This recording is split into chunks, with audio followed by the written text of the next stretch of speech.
Hi everyone. Detective Lefebre speaks.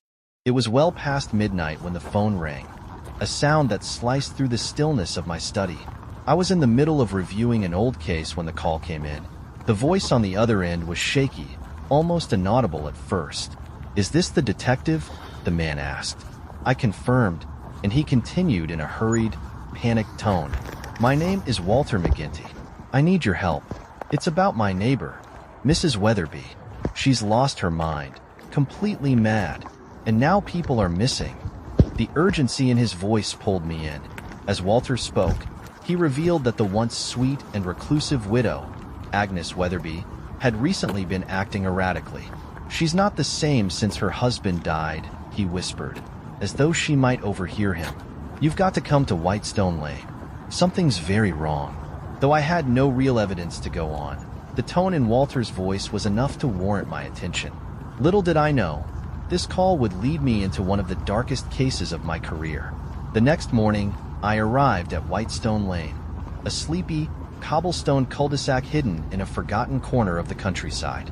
The street seemed frozen in time, with its ivy-covered cottages and neatly trimmed hedges.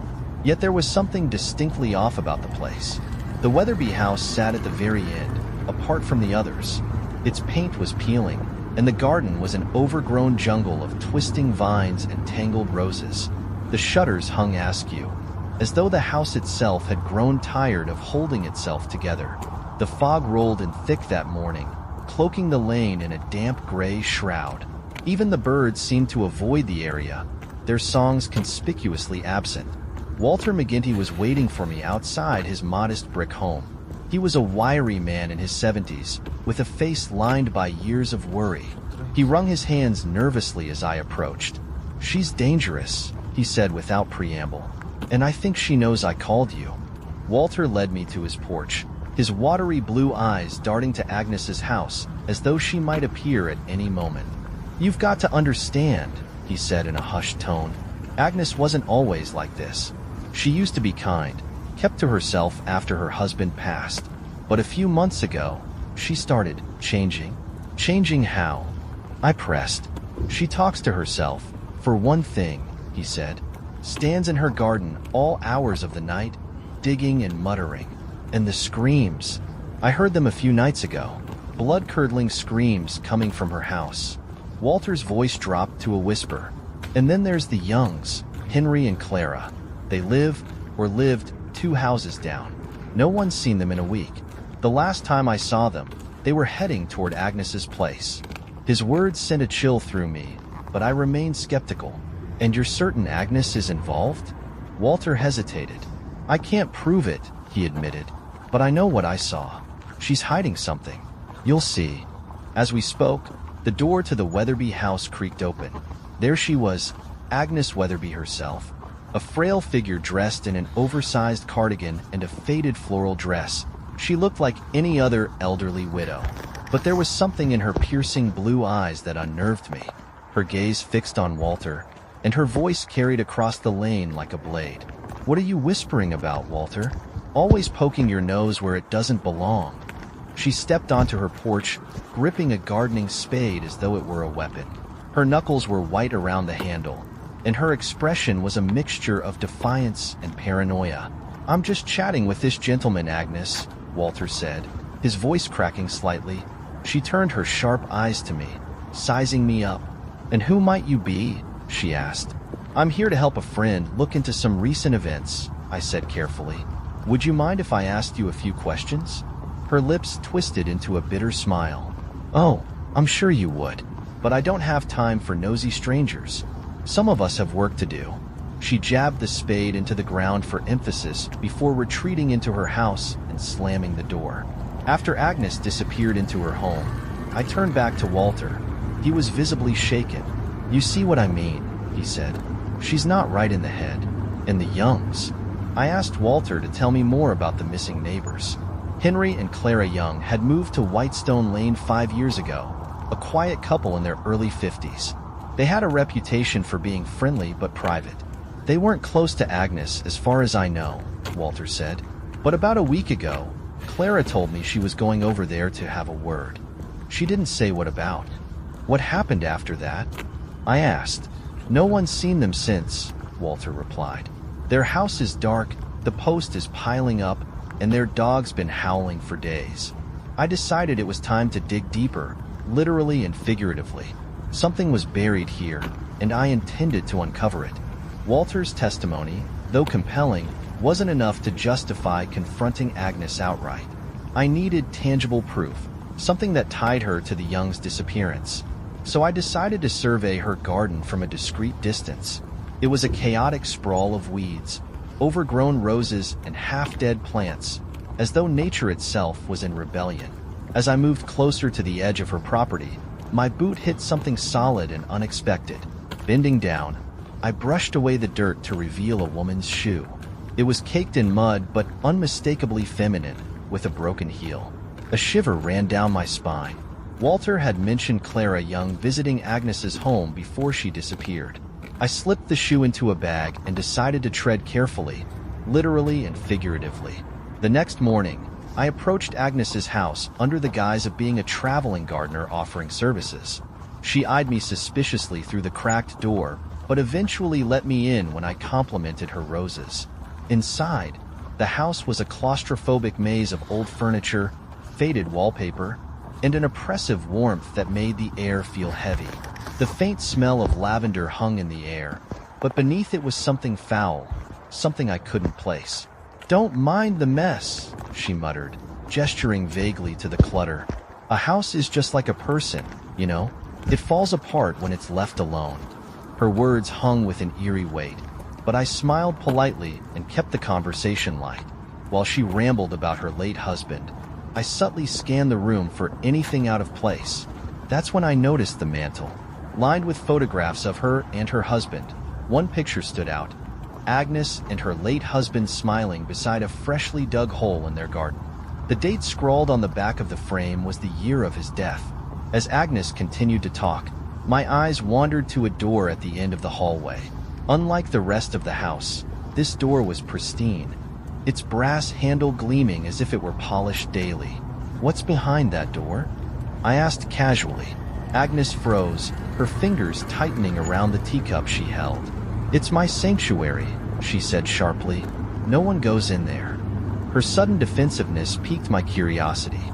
The door was locked, and she didn't seem inclined to provide a key. I nodded, pretending to drop the subject, but I made a mental note to revisit that door. While Agnes's behavior was odd, it wasn't yet proof of guilt. I decided to dig into her past, starting with the mysterious death of her husband, Harold Weatherby. According to official records, Harold had died in a gardening accident 10 years ago. The coroner's report listed the cause as blunt force trauma, a freak incident involving a toppled trellis. But the whispers around Whitestone Lane told a different story. Walter, ever the keeper of local gossip, filled in the gaps. "He was a philanderer," he said bluntly. "Half the village knew he had a wandering eye. One day, he and Agnes had a terrible row. The next day, he was dead." When I asked if anyone suspected foul play, Walter shook his head. "The police ruled it an accident. But if you ask me, Agnes knew exactly what she was doing." The pieces were beginning to align. A history of violence, a mysterious locked room, and now 2 missing neighbors. The noose around Agnes's secrets was tightening. That night, I decided to stake out Agnes's property. The moon was high, casting an eerie silver glow over the Weatherby house. I crouched behind Walter's hedge, my eyes fixed on the back garden. Around midnight, the back door creaked open, and Agnes emerged carrying a lantern. She moved with surprising agility for her age, muttering under her breath as she made her way to the far corner of the garden. I crept closer, careful to stay out of sight. From my vantage point, I saw her digging, a frantic, almost desperate motion. She was murmuring to herself, her words barely audible. "They can't take it from me, they won't. Not after everything."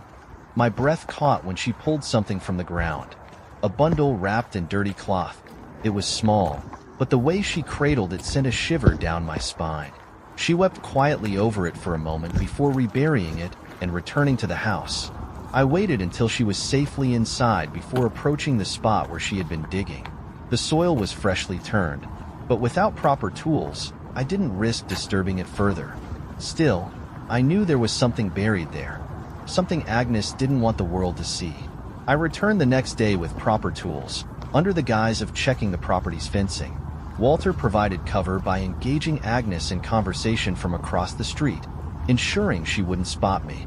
The soil where Agnes had been digging the previous night was still loose. I carefully unearthed the bundle she had buried. To my surprise, it contained animal bones, an assortment of them, bound together with twine and stained with a dark residue. They were arranged in what appeared to be a ritualistic pattern. The discovery was unsettling. While it wasn't direct evidence of a crime, it hinted at a disturbed mind. "They can't take it from me," she had said. But what did she mean? Despite the unearthed bones, I couldn't shake the feeling that something more sinister was hidden in that garden. Returning later that night, I probed further, digging deeper into the freshly tilled soil. What I found turned my stomach. A bloodied scarf, embroidered with the initial CY. It belonged to Clara Young. The evidence was mounting, but it wasn't yet enough to implicate Agnes. I carefully reburied the scarf to avoid arousing suspicion. My plan was clear. I needed to get inside the locked room in her house. In the following days, I expanded my investigation into the Youngs' lives. It turned out that Clara had been meticulous about finances and kept a ledger of debts owed to them. A local shopkeeper revealed that Agnes had borrowed money from the Youngs years ago to repair her roof, but the debt was never repaid. When I tracked down Clara's ledger, I found pages had been torn out. Witnesses confirmed Clara had taken the ledger with her to confront Agnes the night she disappeared. The missing pages were damning, and my instincts told me they were in the locked room. One evening, Walter appeared at my lodging, his face pale and his hands shaking. "She knows you're onto her," he said. "She's been watching your every move." I asked how he knew. "She's been leaving things on my porch," he whispered. "Dead flowers, a knife. And last night," he trailed off, his voice breaking. "What happened last night?" "She left a note.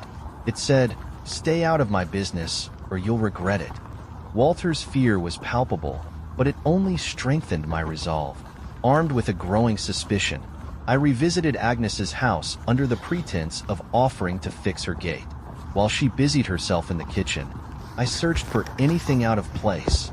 Near the pantry, I noticed scratch marks on the floorboards. Moving aside a heavy stack of boxes, I uncovered a loose board. Beneath it was a hidden compartment. Inside, I found a bundle of bloodied fabric and a rusted knife. It wasn't conclusive proof of murder, but it was enough to alert the authorities. I decided to confront Agnes directly. I brought up the Youngs and her erratic behavior. Her reaction was explosive. "They were thieves," she screamed, her frail body trembling with rage. "They came here to take what was mine. I only did what I had to." Her words were a confession, but without witnesses, they wouldn't hold up in court. I needed more. I contacted the local police and provided them with everything I'd found so far. While intrigued, they were hesitant to act without concrete evidence. "If you can get us inside that locked room," the sergeant said, "we'll have a case." The next night, with the help of a locksmith, I managed to open the locked door while Agnes was out. What I found was horrifying. The room was a shrine to her late husband, Harold. Candles burned low around his photographs, and the air was thick with the scent of lavender and decay. In the corner was a pile of torn pages from Clara Young's ledger.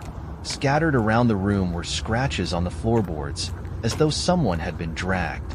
It was clear the Youngs had met their end here. The police were preparing a warrant when Agnes disappeared. Witnesses saw her heading into the woods behind Whitestone Lane. I followed the trail, armed with little more than a flashlight and my determination. The forest was dense, its shadows alive with movement. Broken branches and disturbed undergrowth marked her path. The farther I went, the more I felt her presence, like a predator stalking its prey. I found her in a clearing, crouched over a small pit. She was digging again, her hands bloody and her face streaked with tears. "They tried to take him from me," she whispered as I approached. "Henry, Clara. They wanted to destroy everything Harold and I built." Her words were erratic, but there was no mistaking her meaning. She had killed them both and buried them here. "Agnes," I said softly, "it's over. You can't undo what's been done." She turned to me, her eyes wild. For a moment, I thought she might attack. But then, as though the weight of her actions crushed her all at once, she collapsed to her knees. Agnes confessed to everything. The Youngs had come to demand repayment of the debt. In a fit of desperation, she had struck Henry with a garden spade. When Clara tried to intervene, she met the same fate. They left me no choice, she sobbed. They were going to take my home, my memories of Harold. I couldn't let that happen. The police arrived and took Agnes into custody. She went without a struggle, her spirit seemingly broken. As they led her away, she muttered, "They're with him now. They're at peace." Excavation of her garden revealed the remains of both Clara and Henry, along with Harold's long-buried body. It became clear that Harold's death hadn't been an accident. Agnes had killed him in a jealous rage years ago. Whitestone Lane became a hive of activity as the news spread. Some neighbors expressed sympathy for Agnes, blaming her actions on loneliness and mental illness. Others were horrified, labeling her a monster. Walter, the man who had called me, struggled with guilt. "I should have done something sooner," he said. "Maybe this could have been prevented." As I left Whitestone Lane, I couldn't shake the weight of the case. Agnes Weatherby wasn't evil in the traditional sense. She was a woman broken by grief and desperation, driven to unimaginable acts to protect what little she had left. In her madness, she believed she was preserving her life with Harold, but in reality, she had destroyed everything he once loved.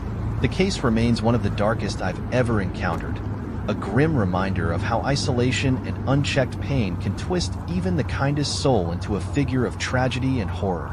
If you like the story and want to watch more stories by Detective Lefebre, please subscribe to my channel and leave a comment below. Remember, the truth is in details.